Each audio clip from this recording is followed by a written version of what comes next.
Assalamualaikum warahmatullahi wabarakatuh.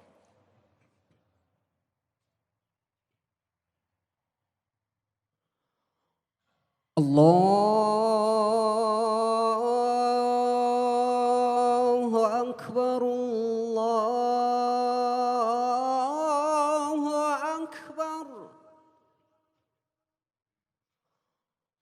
Allahu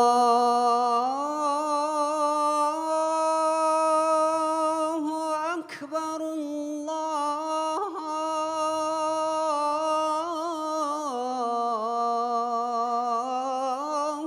Akbar.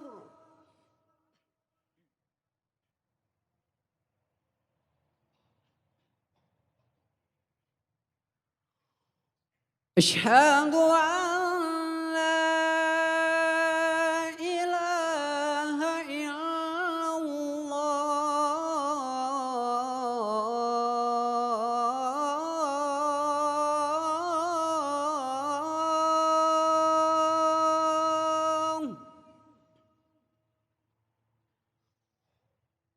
أشهد أن لا إله إلا الله.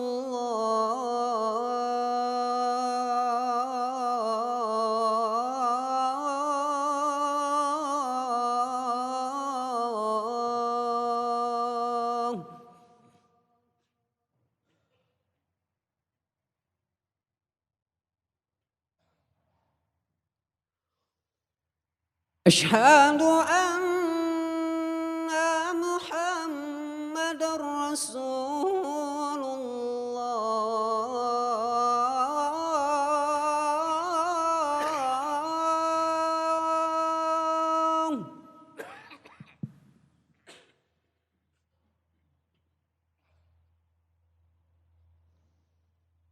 أشهد أن محمد رسول الله.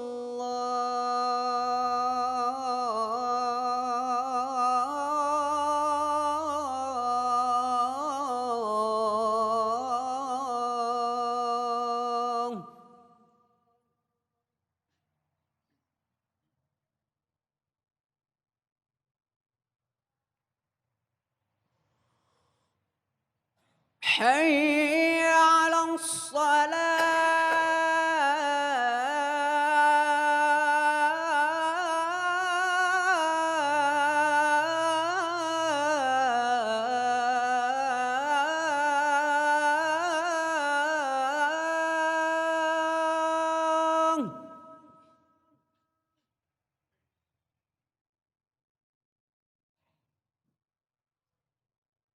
حي على الصلاة.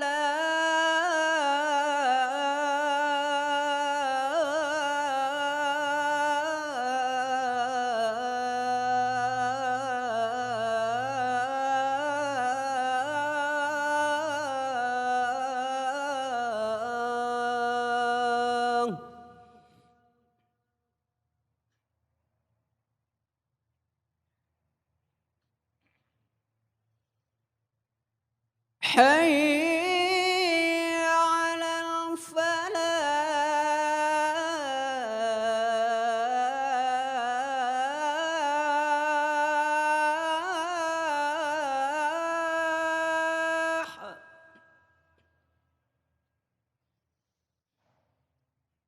حي على الفلاح.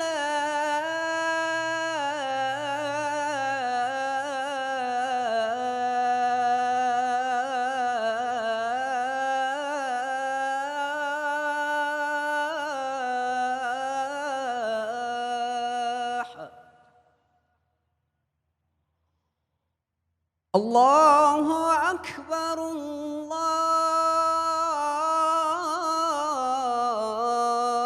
الله أكبر. لا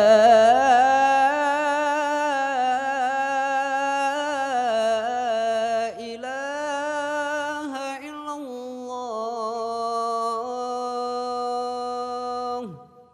لا إله إلا الله.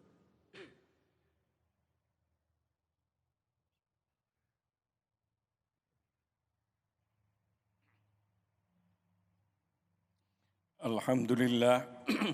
Alhamdulillahilladzi arsala rasulahu bil huda liyudhhirahu 'alad dini kulli wa kafa billahi syahida. Asyhadu an la ilaha illallah wa asyhadu anna Muhammadan abduhu wa rasuluh. Allahumma salli wa sallim ala sayyidil mursalin wa ala alihi wa sahbihi ajma'in. Ma'asyiral muslimin, usikum wa nafsi bitaqwallah faqad fazal muttaqun. Ittaqullaha haqqa tuqatih wa la tamutunna illa wa antum muslimun. Fatazawwadu fa inna khairaz zadi taqwa. Jamaah yang berbahagia, kita bersyukur kehadirat Allah Subhanahu wa taala. Siang ini kita dapat melaksanakan salah satu kewajiban penting, yaitu melaksanakan salat Jumat. Semoga Allah Subhanahu wa taala senantiasa memberikan bimbingan pimpinan kepada kita untuk istiqomah melaksanakan salat dan ibadah-ibadah lain yang diperintahkan oleh Allah kepada kita. Jamaah yang berbahagia, salah satu masalah kehidupan yang mendapatkan perhatian panjang lebar dalam Al-Quran yaitu menyangkut pengelolaan harta kekayaan. Terkesan bahwa peta dakwah beliau, Nabi SAW di kota Makkah, tantangannya itu selain kemusyrikan, yaitu orang-orang yang musyrik menyembah kepada sesuatu selain Allah, juga praktek-praktek materialisme, yaitu orang menuhankan harta, mengukur kemuliaan dengan harta, dan kemudian orang terhina karena tidak punya harta kekayaan. Kita bisa lihat dari ayat-ayat yang turun di kota Makkah, Makkiyah, yang muatannya adalah pesan-pesan dari Yang Maha Kuasa bagaimana menyikapi harta kekayaan. Umpamanya kita temukan di dalam surat Quraisy, Allah menggambarkan bahwa potret masyarakat yang baik itu adalah at'amahum min ju' wa amanahum min khauf, yaitu bebas dari rasa lapar, artinya cukup pangan, dan yang kedua bebas dari rasa takut, tidak ada kezaliman dan kesombongan. Apabila seseorang itu kemudian kaya akan tetapi tidak sadar, tidak ingat untuk menolong fakir miskin, anak-anak yatim, disebutkan oleh Al-Quran surat Al-Ma'un sebagai pendusta agama. Ara'aital ladzi yukadzibu biddin. Tahu kamu siapa sebetulnya pendusta agama? Mereka yang membiarkan, menelantarkan orang-orang miskin dan tidak pernah ada perhatian untuk menolong anak-anak yatim. Ketika Rasulullah SAW awal-awal menyampaikan dakwah, beliau mendapatkan reaksi dari orang-orang kaya, antara lain dari paman beliau sendiri, yaitu Abu Lahab. Maka dengan segala kesombongannya karena dia kaya, dia melakukan sikap yang tidak terpuji, caci maki di muka umum kepada Rasulullah SAW. Allah menurunkan wahyu menjawab sikap kesombongan karena kaya itu di dalam surat Al-Lahab itu, yaitu ma'aghna anhu maluhu wa ma kasab. Hartanya tidak bisa memberikan jaminan keselamatan. Hartanya juga tidak bisa memberikan keselamatan dan kebahagiaan. Harta tidak identik dengan kemuliaan. Harta tidak pula identik dengan kebahagiaan dan kesuksesan. Berulang kali Quran menurunkan wahyu kepada Nabi, tentu kepada umat, kepada kita, agar kita memberikan satu perhatian yang benar terhadap harta kekayaan. Di satu sisi Islam menekankan bahwa seorang muslim itu harus bisa mandiri, ya tidak menyulitkan orang lain, tapi dia juga harus selalu siap berbagi dengan orang lain. Kerja keras, kata Nabi, merupakan ibadah. Mencari nafkah adalah amal soleh. Bahkan kerja keras mencari nafkah bisa menjadi penghapus dosa dan kesalahan. Allah sangat murka kepada mereka yang malas bekerja, dan Allah mencintai hamba-hambanya yang bekerja keras untuk mendapatkan mencari nafkah itu. Nabi sendiri memberikan contoh. Beliau diutus ke dunia ini tentu bukan untuk menjadi pembisnis. Beliau diutus adalah untuk menyempurnakan akhlak, liutammima makarimal akhlak. Tetapi fakta bahwa beliau menjadi nabi, menyampaikan membangun akhlak 22 tahun. Tapi sebagai pebisnis beliau 50 tahun. Sejak 8 tahun beliau sudah hidup mandiri.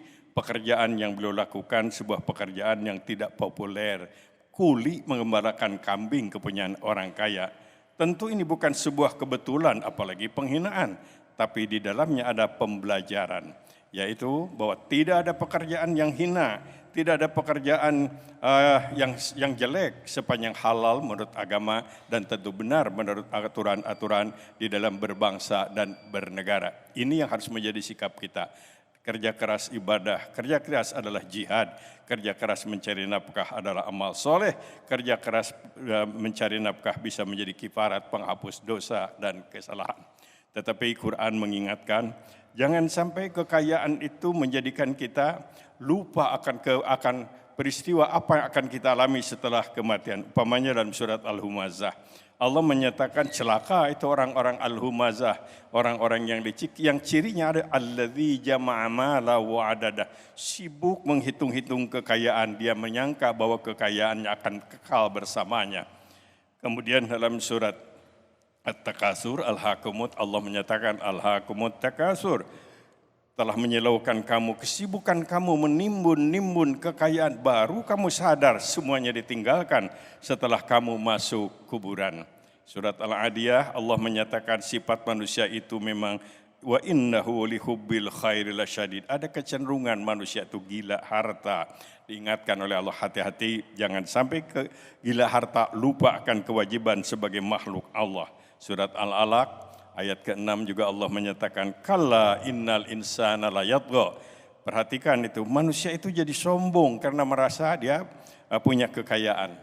Rasulullah SAW pernah mendapatkan wahyu khusus menjawab sebuah kegelisahan yang dihadapi oleh beliau, karena waktu itu wahyu agak sedikit terlambat. Beliau takut jangan-jangan Tuhan marah kepadanya. Terdapat pada surat Wadduha, yaitu Allah menyatakan Allah tidak marah, Allah tidak meninggalkan kamu, Allah akan tetap bersama kamu, menolong kamu. Lantas Allah berjanji, yaitu walal akhiratu khairul laka minal ula wala saufa yu'tika rabbuka fatardha. Hari esok ada di tanganmu. Nikmat Allah berikan terus mengalir kepadamu dan kau akan senang. Masa depan yang baik dan akan terus mendapatkan nikmat yang terus-menerus dari Allah.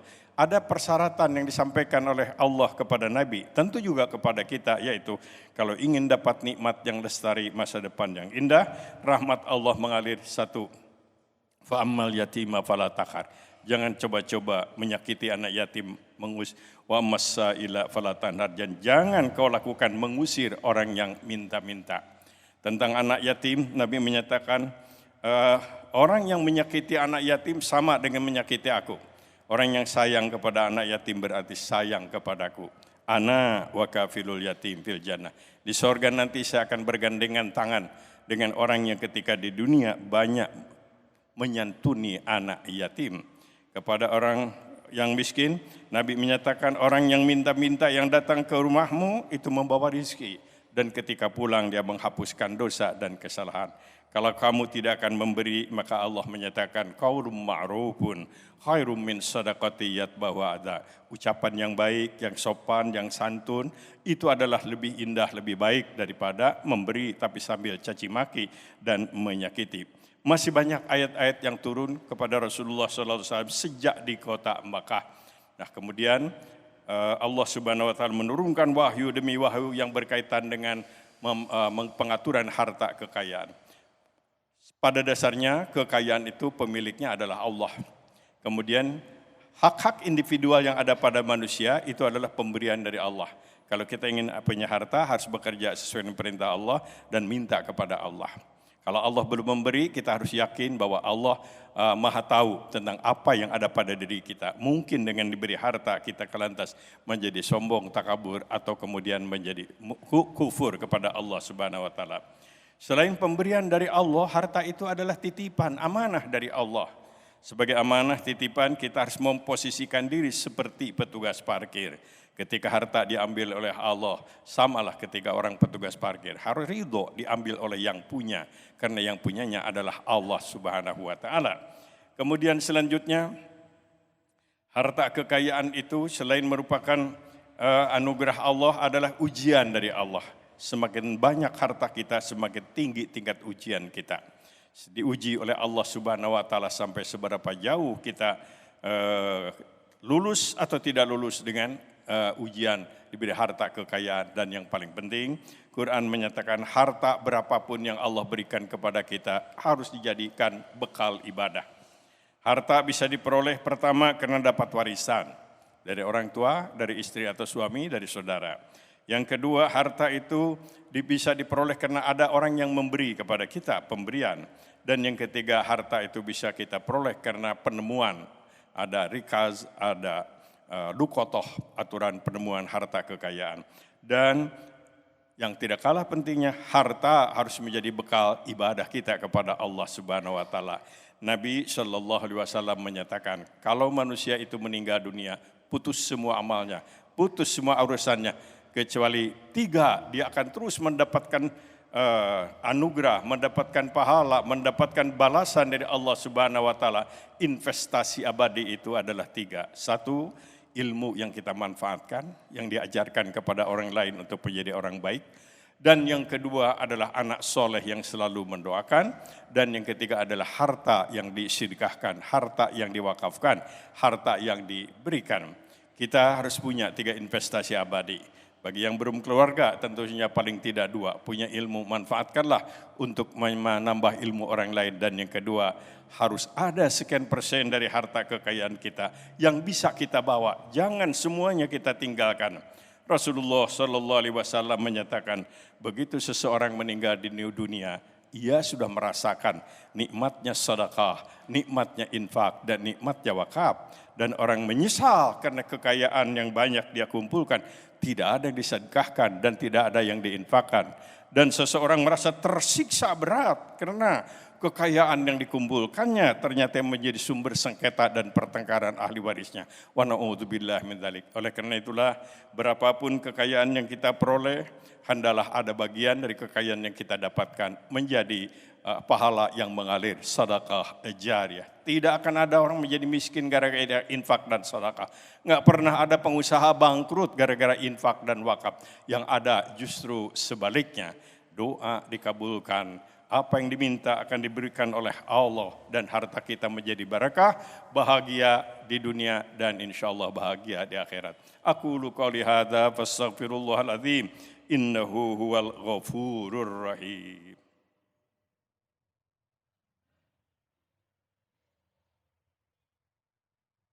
Alhamdulillahi rabbil alamin.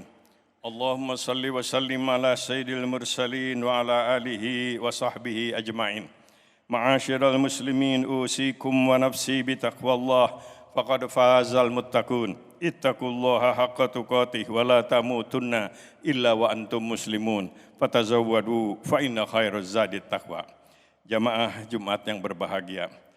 Ada terobosan yang diajarkan oleh agama yang sekarang ini dikembangkan, bahkan telah regulasi, ada aturannya, yaitu menyangkut wakaf. Kita harus punya program dalam hidup, ada harta kita yang diwakafkan. Itulah yang akan kita nikmati setelah kita meninggal dunia. Wakaf bisa dilakukan dengan berbagai macam. Yang biasa adalah memberikan barang yang permanen seperti tanah, kendaraan, pakaian, itu wakaf. Tapi ada terobosan-terobosan yang bisa kita lakukan, berbagai macam wakaf. 1, ada yang disebut alih wakaf. Alih wakaf itu maksudnya seorang yang wakaf tanah yang di sebuah tempat gak manfaat, harus diikrarkan, silahkan dipindahkan ke tempat lain, atau silahkan ditukar dengan lain yang bermanfaat untuk agama.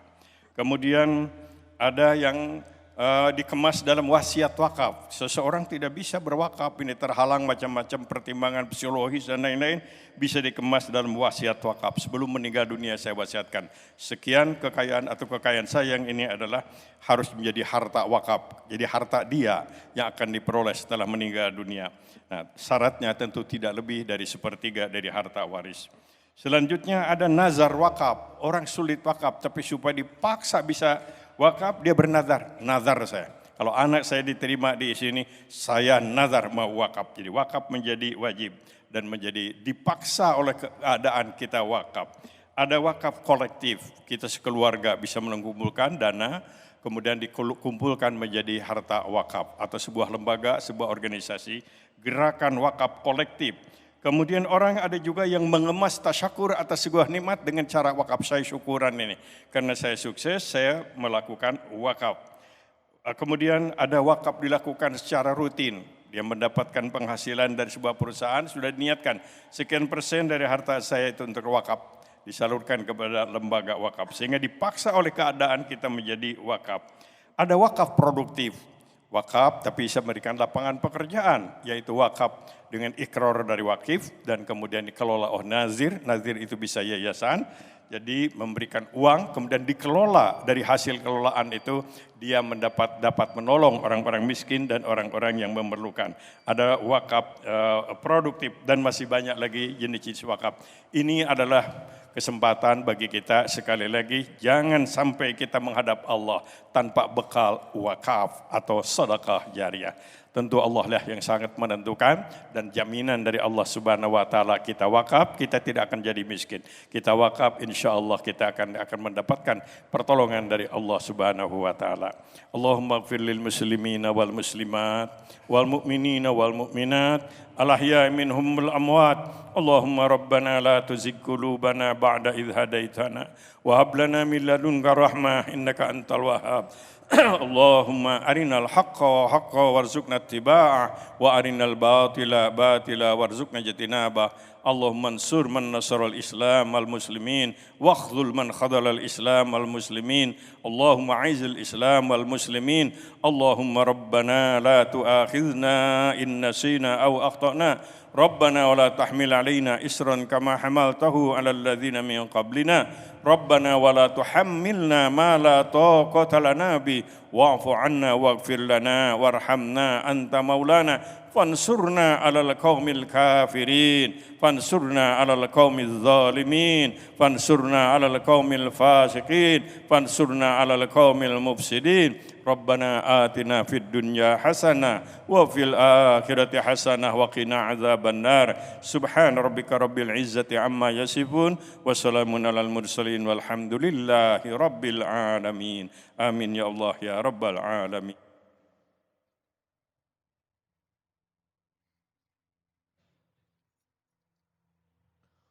Allahu akbar, Allahu akbar. أشهد أن لا إله إلا الله. أشهد أن محمد رسول الله. حي على الصلاة حي على الفلاح. قد قامت الصلاة قد قامت الصلاة. الله أكبر الله أكبر لا إله إلا الله. Luruskan safnya dan dirapatkan, HP-nya disesuaikan supaya tidak mengganggu kekhusyuan salat. Allahu Akbar.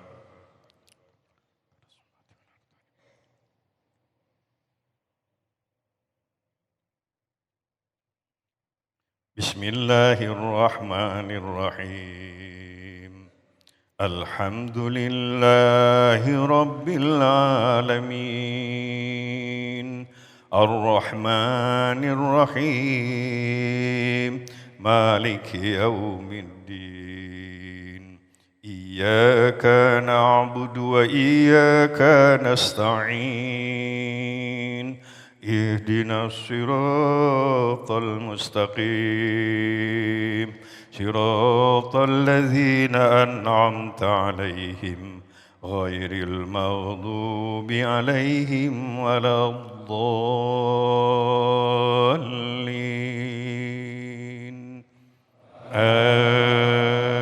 آمين. بسم الله الرحمن الرحيم.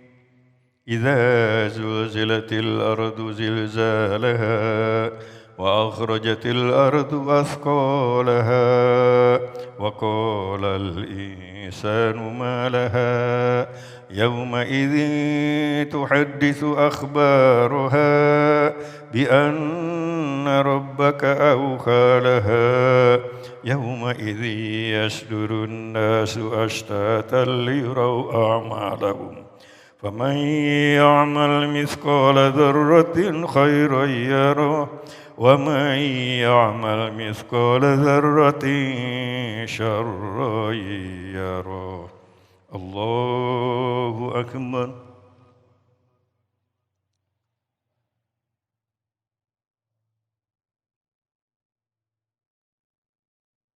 سمع الله لمن حمده. الله أكبر.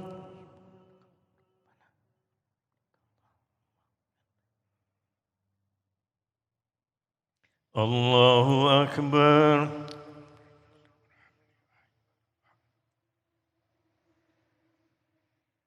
الله أكبر.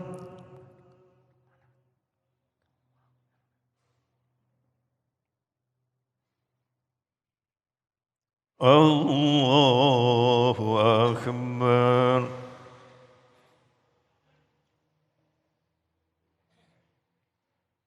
بسم الله الرحمن الرحيم. الحمد لله رب العالمين الرحمن الرحيم مالك يوم الدين إياك نعبد وإياك نستعين اهدنا الصراط المستقيم صراط الذين أنعمت عليهم غير المغضوب عليهم ولا الضالين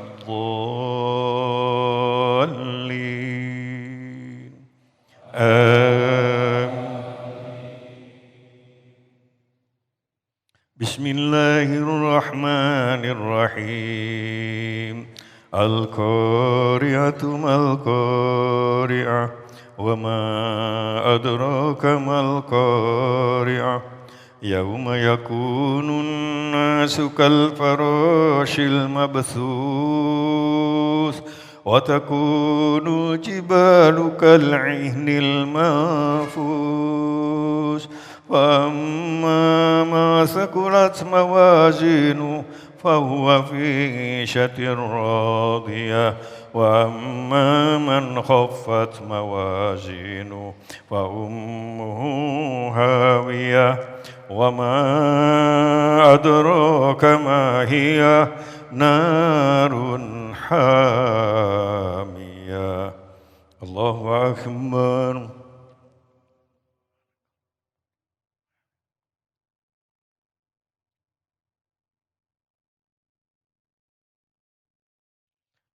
سمع الله لمن حمده.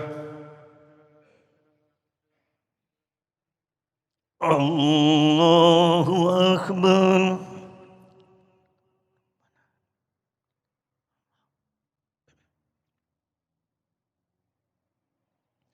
الله أكبر.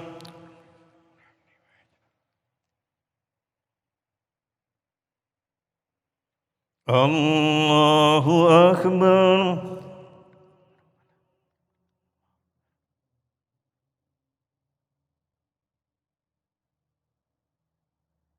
الله أكبر.